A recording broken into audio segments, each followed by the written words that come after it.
Grapes are sour.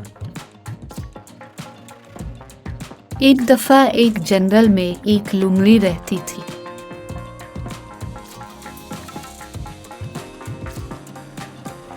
वो बहुत भूखी थी। वो खाना ढूंढने के लिए उधर उधर गई।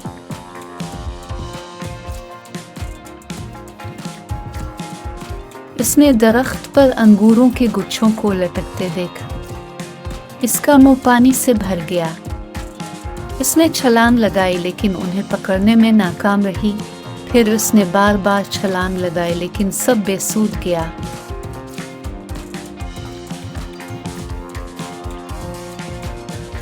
फिर वो ये कहकर चली गई कि अंगूर खट्टे।